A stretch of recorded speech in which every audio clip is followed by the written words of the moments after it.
to do 41 to 67, ये होगा हमारा 41 to 67। 41 फर्स्ट है आज का हमारा। To flog a dead horse, to flog a dead horse. Flog का मतलब होता है पिटाई लगाना, फ्लॉग का मतलब होता है पिटाई लगाना, पीटना, पिटाई लगाते ना वो। पुराने जमाने के जो स्कूल मास्टर्स करते थे ना, that is called flogging actually. What is flogging a dead horse?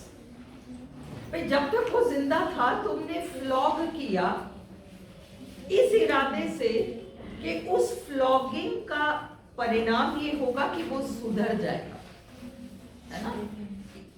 Punishment का पर्पस तो यही होता है, आपने सजा दी ताकि वो सुधर जाए। पर जो मरी गया उसको तुम कितना ही पीट लो वो क्या सुधरेगा।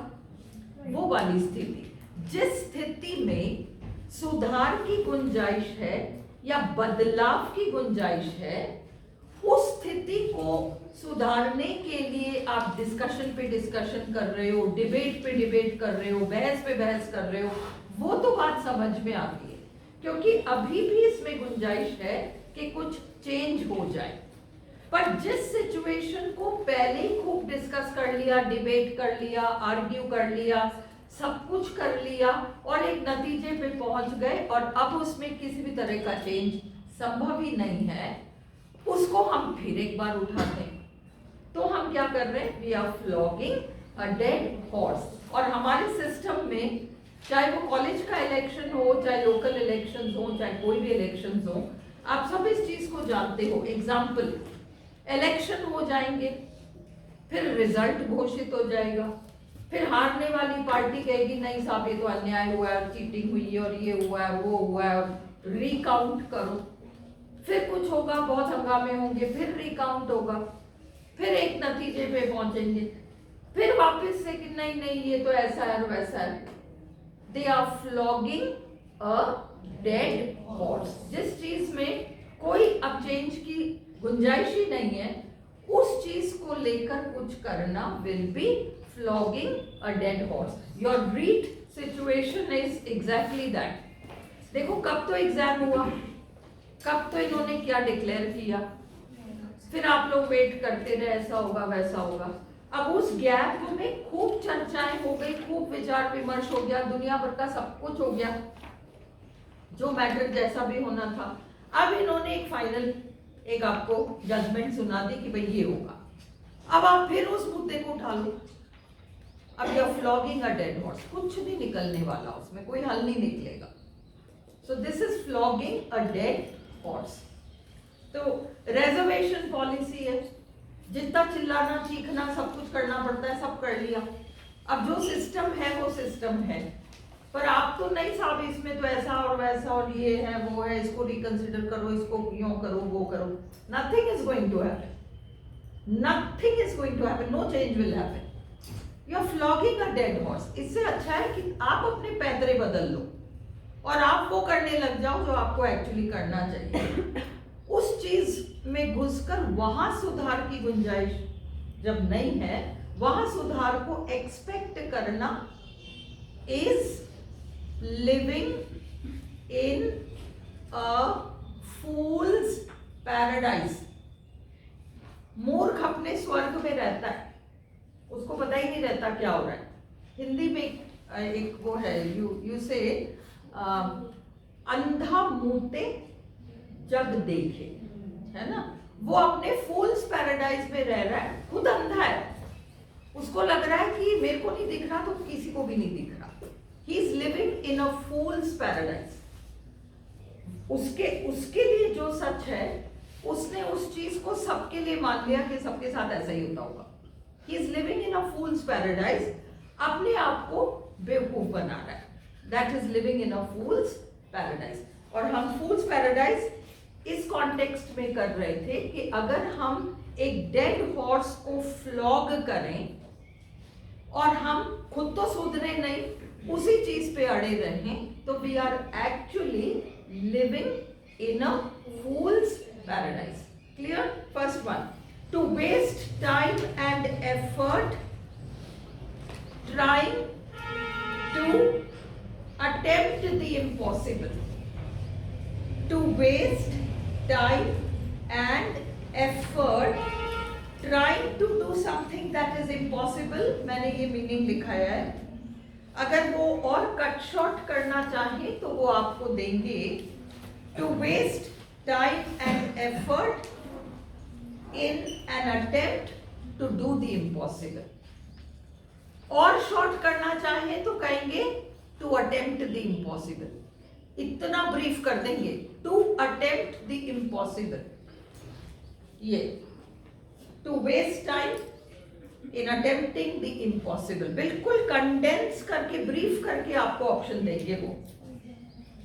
नेक्स्ट है आपका, इसका मैंने एग्जाम्पल्स लिखाया था और हिंदी में मीनिंग था जिस स्थिति में अब किसी तरह के परिवर्तन की संभावना ना हो उस पर समय और मेहनत बर्बाद करना. Example, I don't mean to flog a dead horse. मेरा ये मतलब तो नहीं है, मेरा ये इरादा तो नहीं है, पर फिर भी but I still don't understand how this happened. मुझे अभी तक भी समझ में नहीं आ रहा कि ऐसे हुआ कैसे. अब उस पर दुनिया भर की चर्चाएं हो गई, डिस्कशंस हो गया, सब कुछ हो गया.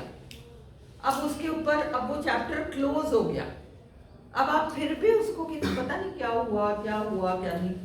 That is flogging a dead horse. हमें कहीं ना कहीं किसी मामले में क्लोजर लेना होता है. क्लोजर का मतलब अब इस मामले में कोई चर्चा कुछ नहीं, अब the chapter is closed.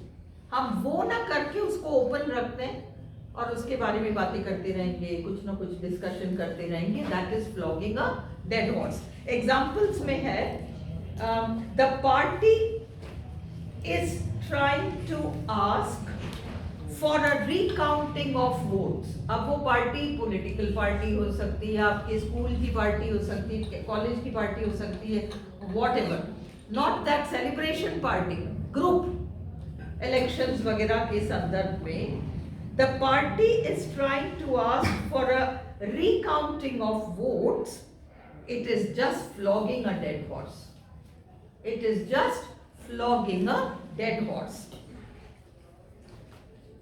Agla example. He keeps trying to get his book published. बेचारे ने किताब लिखी है, छपवाना चाहता है, 10-20 पब्लिशर्स के चक्कर लगा लिए.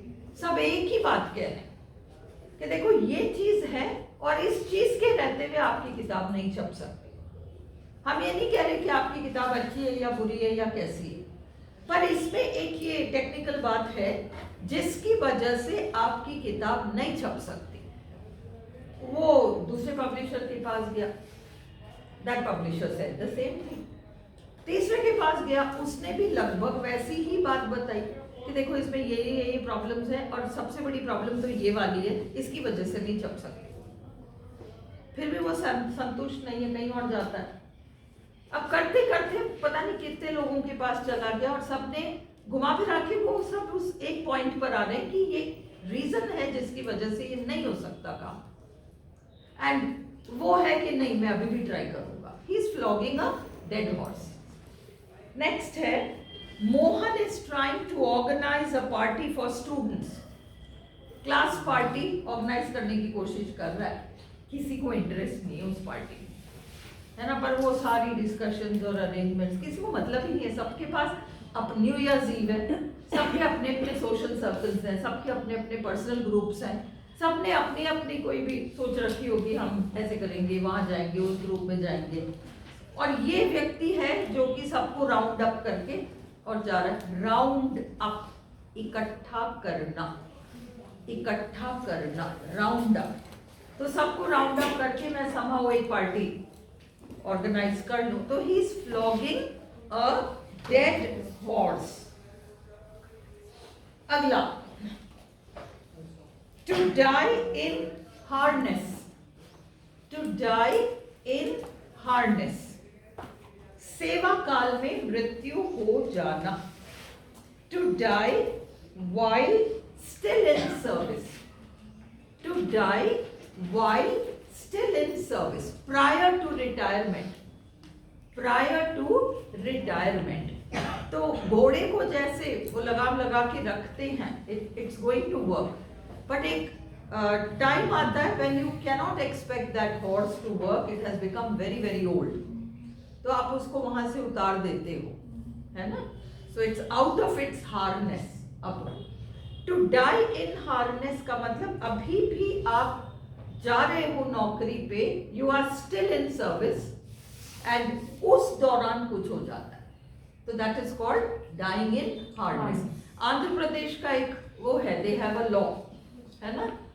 जो लोग इस तरीके से मरते हैं तो उसका नाम ही ये है, डाइंग इन हार्नेस, उससे रिलेटेड लॉ है. अपने यहाँ भी है, लगभग ऑल स्टेट्स हैव इट. अनुकंपा की नौकरी मिलती है ना?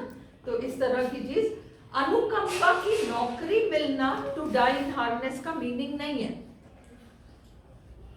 डाई इन हार्नेस का रिजल्ट है कि किसी को अनुकंपा की नौकरी मिलती है. But to die in harness का मतलब है सेवा काल के दौरान ही मृत्यु हो जाना. So, to die while still in service prior to retirement. अब जो लोग फर्स्ट ग्रेड कर रहे हो, those of you who are attempting first grade, the reference is from the play Macbeth. Shakespeare का प्ले है Macbeth. उसके एक्ट 5 सीन 5 लाइन 51 में ये लाइन है, ब्लो विंड कम रैक. अब तूफान चले चाहे बर्बादी हो, come rack. At least we will die with harness on our back. मरेंगे तो कम से कम हम लड़ते लड़ते मरेंगे. तो ये प्ले में से डायरेक्ट शेक्सपियर के प्ले का लाइन है. शेक्सपियर के प्ले में इसका स्पेसिफिक मीनिंग है बैटल के सेंस, लड़ाई युद्ध के sense. From its specific use of dying in combat. Combat का मतलब वो लड़ाई की स्थिति में. The phrase has a wider meaning now. अब इसका थोड़ा और broad meaning हो गया. अब इसका meaning हो गया, वहां तो एक सिपाही कह रहा है ना, लड़ते लड़ते मर जाना. और यहाँ extended इसका जो use है वो ये है कि सेवा काल के दौरान मृत्यु हो जाना. It means to die while in service or on the job. To show a clean pair of heels. To show a clean pair of heels. खतरा देखकर भाग निकलना. खतरा देखकर भाग निकलना. ओके. अब to run away quickly, to outpace. Outpace, outpace मतलब आप भी भाग रहे हो, आपका कोई पीछा कर रहा है पर आप उसको चकमा देकर निकल जाते. टू आउटपेस और to make an escape by running away quickly.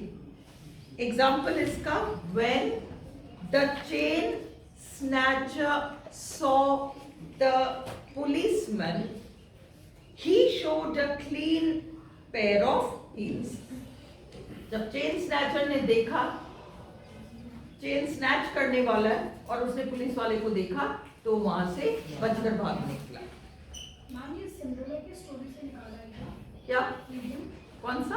Cinderella भी तो ऐसे ही करती है, लाइक कुछ मुसीबत आने वाली होती है, भागा लग जाती है, she runs quickly. See, you can use an idiom or phrase in any context. You can use it in many contexts. Many of these idioms are from Shakespeare's plays. 163 of the popular जो हमारे phrases and idioms हैं, वो they are from Shakespeare's plays. फिर उनको various writers इधर उधर use करते रहते हैं. That's a different thing, है ना? So we don't know the origin, Saloni, but they can be used in many contexts, and in Cinderella's case, you can use it. She showed a clean pair of heels. As soon as the clock struck 12, she took off, na? So you can use that. Next है हमारा वो Cinderella की बच्चों वाली story एक आती है ना. सिंड्रेला नाम की एक बहुत गरीब लड़की होती है और उसकी सौतेली माँ होती है, 2 बहनें होती हैं और शहर में राजकुमार ने एक पार्टी ऑर्गेनाइज किया है. किंग सन उसने पार्टी ऑर्गेनाइज किया है. पार्टी ऑर्गेनाइज किया है तो अब ये नहीं तो तुम लोगों के दिमाग में घूमता रहेगा कि ये सिंड्रेला व्हाट इज इट, इसलिए मैं बता ही देती हूँ, है ना. दैट्स बेटर, डाउट में मत रहो. तो वो पार्टी में वो सौतेली माँ भी बंठन कर जाएगी और ये 2 बहनें भी बंठन कर जाएगी और ये लड़की जो है कहती मेरे को भी जाना है. तो उसकी वो सौतेली माँ डांटती कि तू क्या जाएगी, तू तो घर पे बैठ के बर्तन मांज, है ना. उसका नाम सिंड्रेला इसलिए, सिंडर का मतलब राख, तो जब देखो राख वाले काम करती रहती थी. फिर वो जाती है उस पार्टी में. कैसे जाती है, उसको एक फेरी गॉड मदर मिलती है, रोरी होती है, तो एक परी माँ आती है. परी माँ आती है, उसको कहती कोई बात नहीं, और एक कद्दू रखा है घर में, उसको अपने जादू की छड़ी से छूती है, रथ बन जाता है. फिर कुछ और चूहे होते हैं, उनको छूती है तो वो घोड़े बन जाते हैं और वो रथ से लग जाते हैं और ये पार्टी में जाती है. और वो सिर्फ उसको खुद इसको छूती है तो ड्रेस, पैर को छूती है तो सुंदर इसके सैंडल हो जाते हैं इसके, है ना. और जाती पार्टी में. राजकुमार इसको बहुत पसंद करता है, इसके साथ डांस करता है. यही तो फेरी टेल है ना. डांस करता है. फिर ये 12 जैसे ही परी माँ ने कहा देख 12 बजे ये चूहे चूहे बन जाएंगे, कद्दू कद्दू बन जाएगा और तू वापस अपनी स्थिति में पहुंच जाएगी. 12 नहीं बजने चाहिए पूरे. तो जैसे 1 टंग होता है, शी रियलाइजेस ये भी खो गई थी उसमें, उसी एनवायरनमेंट में. जैसे बचता है एक बार, ये वहां से बच के भागती है और उस चक्कर में इसका एक सैंडल जो है वहां रह जाता है, ये पहुंच जाती है. अब घर पहुंचती है, फिर वो राजकुमार को सैंडल लेने के फिरेगा कि मुझे तो इस लड़की से शादी करनी है, जिसको ये सैंडल फिट हो जाए उससे शादी करूंगा. तो वो इस घर में आता, जगह जगह जगह घूम के राजकुमार के आदमी इस घर में आते हैं. वो 2 बहनें, उसकी माँ कहती है अरे तू अपने पैर काट ले, कोई बात नहीं, पर फिट कर कैसे भी कुछ नहीं होता. फिर फाइनली वो जो आए होते हैं आदमी को कहते हैं ये कौन है लड़की, इसको भी बुलाओ, इसका भी चेक करेंगे. वो माँ कहती है अरे ये कोई नहीं, इसको भी बुलाओ. तो उसका परफेक्ट फिट होता है, तो फिर उससे उसकी शादी हो जाती है. तो वो जो 12 बजते ही फर्स्ट उस पे खतरा नजर आ गया, ये चूहे बन जाएंगे, दिक्कत हो जाएगी, all these things. तो what did she do? She took off. Took off का मतलब वहां से निकल जाना. Okay, take off. जैसे प्लेन टेक ऑफ करता है ना, वैसे अपन वहां से भाग चले. Take off. She took off. तो वो उस सिचुएशन के लिए सलोनी पूछ रही है कि वहां हम show a clean pair of heels use कर सकते हैं क्या. Cinderella showed a clean pair of heels as soon as the clock began to strike 12. बिल्कुल, है ना, बैठ सकता है. नेक्स्ट, ये we all know the meaning of this. 44. To feather one's nest. To feather one's nest. है ना. क्या होता है feather one's nest? एक्चुअली पहले इसका मीनिंग एक नेगेटिव सेंस में होता था. आजकल इसका नेगेटिव सेंस नहीं है. कहीं पर भी ऑप्शंस में एडिशनल इनकम आए, किसी तरीके से एडिशनल इनकम बनाने की कोशिश, तो आप उसको ऑप्ट करो. परंतु अगर चॉइस में एडिशनल इनकम प्लस इलीगल ये भी आए तो वो आपका फर्स्ट ऑप्शन होगा. अगर वो इलीगल शब्द को अवॉइड करते हैं और केवल एडिशनल इनकम की बात करते हैं तो हम उसको ऑप्ट करेंगे. एग्जाम्पल्स क्या होते हैं भाई, व्यक्ति को अच्छी खासी तनख्वाह मिल रही है, बाबू है दफ्तर में, उसको अच्छी खासी सैलरी मिल रही है. उस सैलरी से क्या होता है, उसका बस बेयरली उसका खर्चा निकल पा रहा है. एक चिड़िया जब घोंसला बनाती है ना, तो वो छोटे छोटे वो ट्विग्स लेती है. ट्विग्स यानी लकड़ी के छोटे छोटे वो टुकड़े इकट्ठे करती है, फिर उनको इधर से उधर जोड़ के और घोंसला बनाती है. But will that nest be comfortable for her children? Will that nest be comfortable? It will not be comfortable. वो तो चुभने वाली लकड़ी के टुकड़े हैं ना सारे, कंफर्टेबल थोड़ी होगा। फिर चिड़िया क्या करती है, आखिर वो माँ ठहरी, what does she do? She goes and brings feathers, पंख इकट्ठे करेगी और उन पंखों से उस घोंसले की लाइनिंग बनाएगी अंदर। अब क्या हुआ, अब वो घोंसला कंफर्टेबल हो गया। अब इसी को तुम अंडरस्टैंड करो कि तनख्वाह से वो नेस्ट तो बन गया पर फेदर नहीं हो पाया। तो इसलिए अब वो बाबू क्या करेगा, अब रिश्वत लेगा, अब इधर से उधर फाइल पास करने के पैसे लेगा, तो उसके थोड़े एडिशनल उसकी इनकम हो जाती है। अब वो अपने बीवी बच्चों को जिस भी तरह का लाइफ अर्लियर दिया करता था उसमें थोड़ा इम्प्रूवमेंट हो जाएगा, फेदर हो गया नेस्ट। कई घरों में बाइयां क्या करती हैं, झाड़ू पोछा कपड़ा बर्तन करेंगी, फिर इधर उधर से वो 2 साबुन की वो पड़ी हुई है उसको उठा लिया, है ना, या कोई नहीं देख रहा तो समथिंग एल्स। मतलब feathering one's nest you can use in many situations where additional income या additional comfort is sought in any way। इस तरह की situations को हाँ feathering one's nest कहेंगे। जरूरी नहीं है हमेशा अनैतिक ही हो, कंपल्सरी नहीं है। ओरिजिनल मीनिंग तो इसका अनैतिक वाला सेंस ही था। So to make additional money by unfair means. अगर आरपीएससी अनफेयर मीन्स वाला ऑप्शन भी देती है, additional money plus unfair means, और फिर ओनली एडिशनल मनी, तो तुम additional money by unfair means को ऑप्ट करना, वो इसका प्राइमरी मीनिंग है। फिर द हाउस मेड एग्जाम्पल दे रहे हैं, और ये कोई जरूरी नहीं है सारी हाउस मेड्स ऐसी हूँ। I have a very very honest made, so I don't like this sentence, but मेरे को एकदम से सूझा नहीं भाई मैं क्या बताऊँ, इसलिए मैंने ये सेंटेंस बनाया। The house maid tried to feather her nest by stealing household articles from people's homes. Okay, next है to doctor the accounts. Doctor का मतलब टू डॉक्टर द अकाउंट्स। भाई बिजनेस वाले क्या करते हैं, सैलरीड वाले क्या करते हैं, उनके हाथ में तनख्वाह है जिससे पहले सरकार ने टैक्स काट लिया, अब इतने ही हाथ में आएंगे आपके, है ना। बट बिजनेस वाले क्या करते हैं, बिजनेस वालों के पास ऑप्शंस होते हैं। हमारे पास इतना पैसा आ रहा है, हम ना इसका ये खर्चे में दिखा देंगे। वो परिवार के साथ शादी में जा रहा है और उसका पर्सनल एक्सपेंस है वो तो, पर वो उसको बिजनेस ट्रिप में गिन लेगा और बिजनेस ट्रिप में उसको शो कर देगा। तो वो अब क्या करेगा, he will doctor accounts.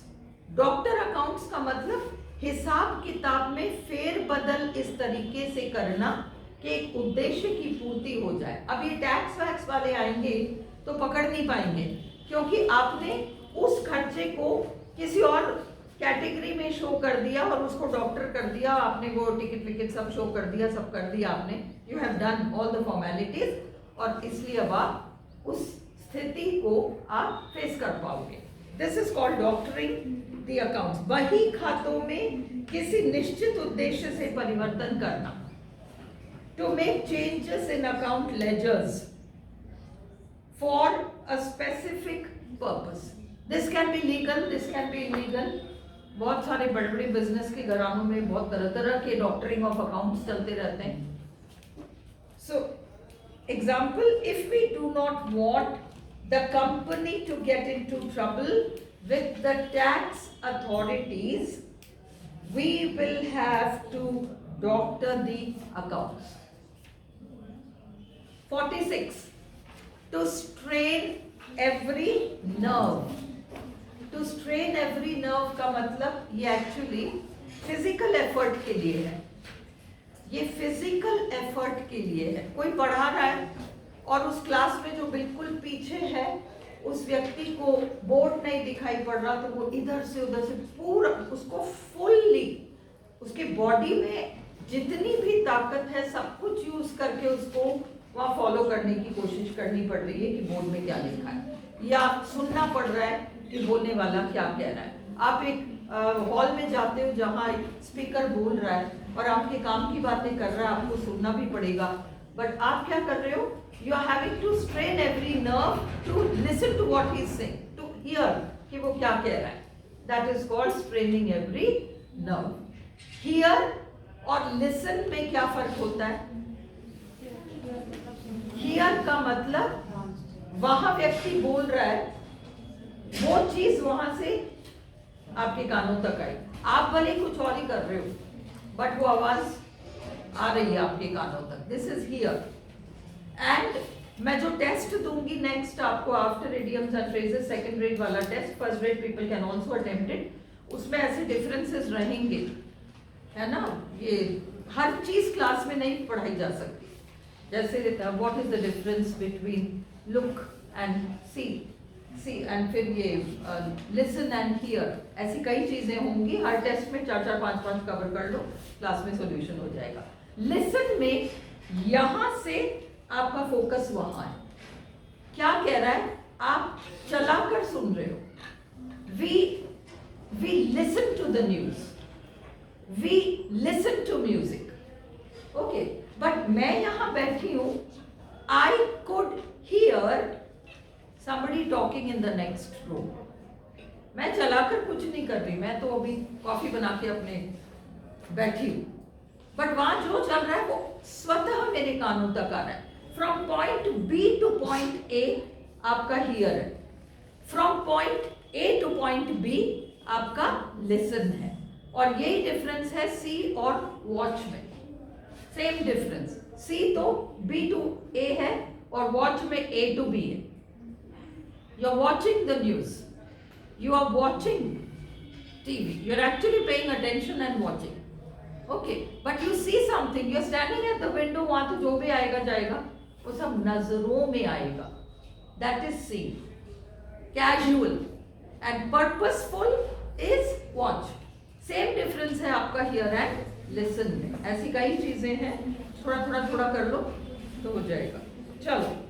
Then I had to strain every nerve to hear what the speaker was saying.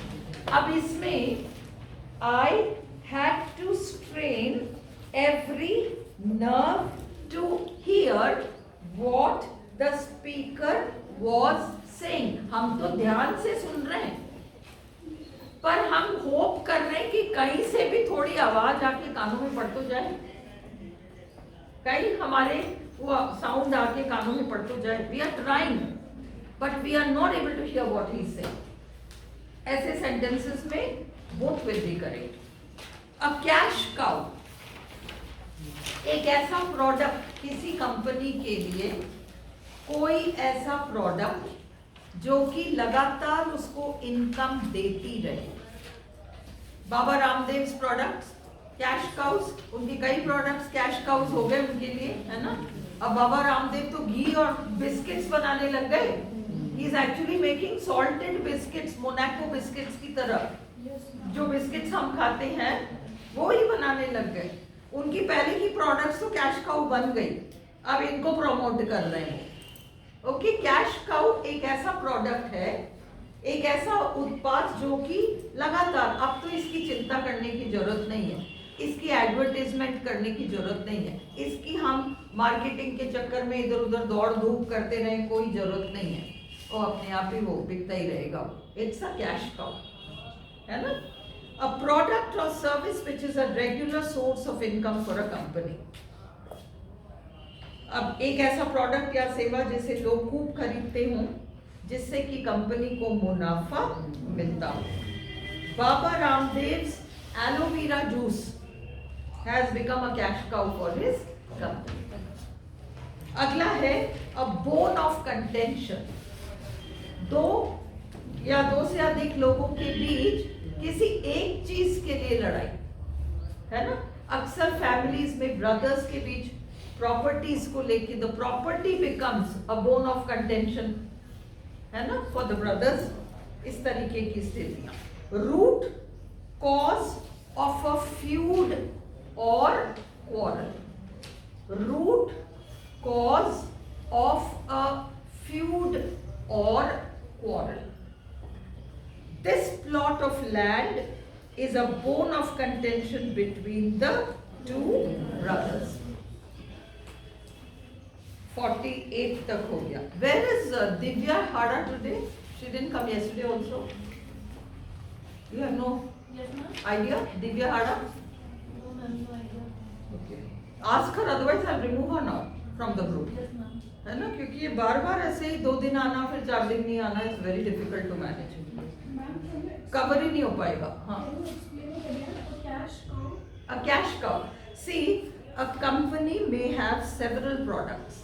Any company for that matter. Any company may have several products. Okay. Now, a few of these products become very, very regular purchases with the customers. They are cash cows. Okay. What else can what other examples can I give you? I'll give you other examples. Suppose you're watching YouTube. You're watching YouTube. And आप लोग YouTube पे आप watch कर रहे हो. Regularly आप subscribe कर चुके हो और आप वो सारी रेसिपीज को लाइक भी करते हो, आप शेयर भी करते हो, आप सब कुछ कर देते हो. ओके. अब वो फूड चैनल है, रेसिपीज का चैनल है. ओके.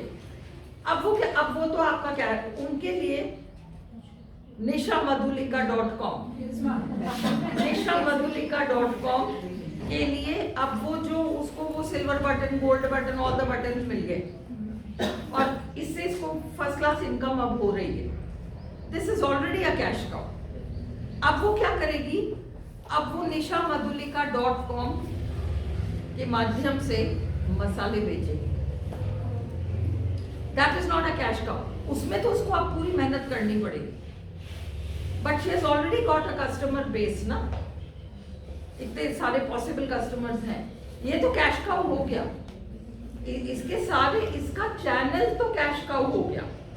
अब उसको उस चैनल से फिर एक बिजनेस को इतना मजबूत कर लेना कि अब आप अन्य चीजों की तरफ जा सको. अब ये तो अपना पक्का वाला है. That's a cash cow. अब she'll sell masalas, maybe pickles, maybe something else. फिर चकला बेलन आएगा, nishamadhulika.com उसमें कुछ लगा होगा एक्स्ट्रा और अपन खरीदेंगे उसको. But the channel is her cash cow, है ना. So this kind of thing. चलो नेक्स्ट आप देखो, a bird's eye view, an overview, संक्षिप्त विवरण. A bird's eye view, संक्षिप्त विवरण, overview, gist or summary, a general idea about something. अब जैसे कोई टॉपिक पढ़ाया जाना है तो वो टॉपिक, सपोज आपको फोनेटिक्स ही पढ़ना है. अब फोनेटिक्स आप कोई आपको शुरू कर दे फ्रॉम द बिगिनिंग, ये वाला सिंबल ये होता है, ये वाला से आपको तो पता ही नहीं हो फोनेटिक्स है क्या चीज.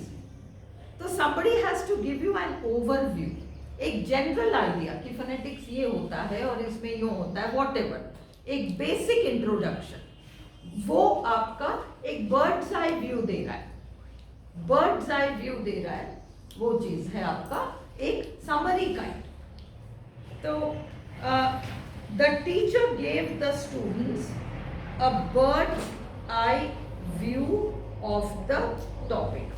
आप जैसे ये बिल्डर्स वगैरह फ्लैट्स बेचते हैं, they try to sell flats, है ना, अपार्टमेंट्स बेचते हैं.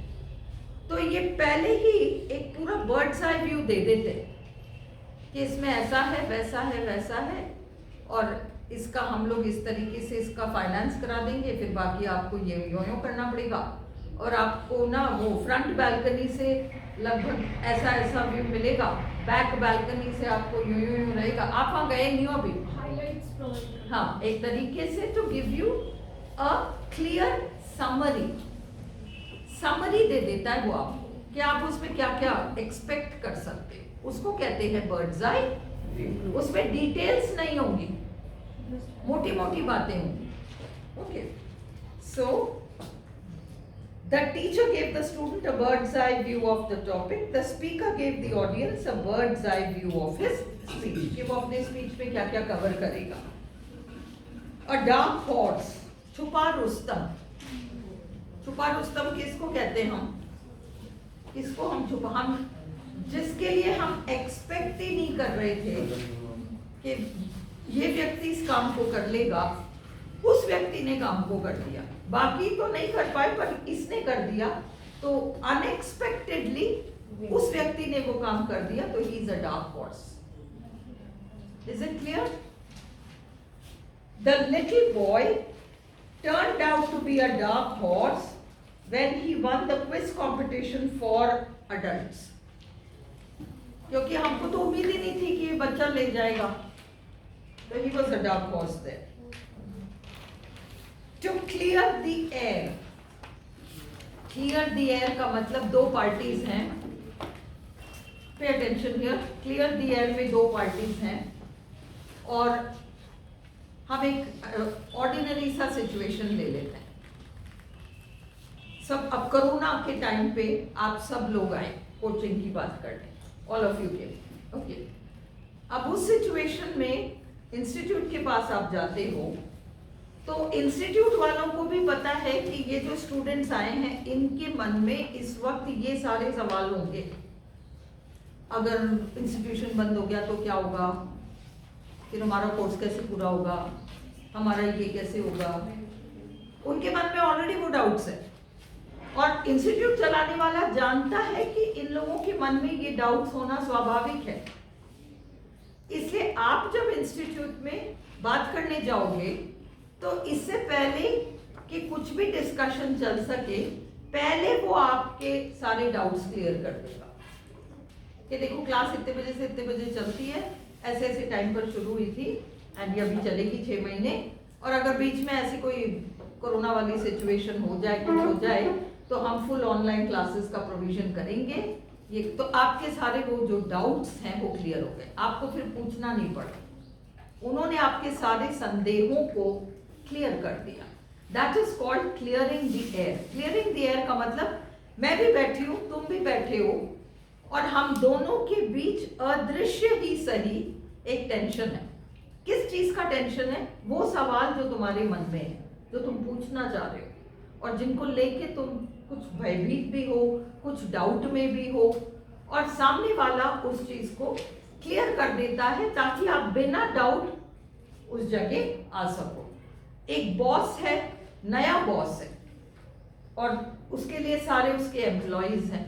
पुराना बॉस बहुत अच्छा था और ये एम्प्लॉइज सारे उस पुराने बॉस से बहुत खुश थे।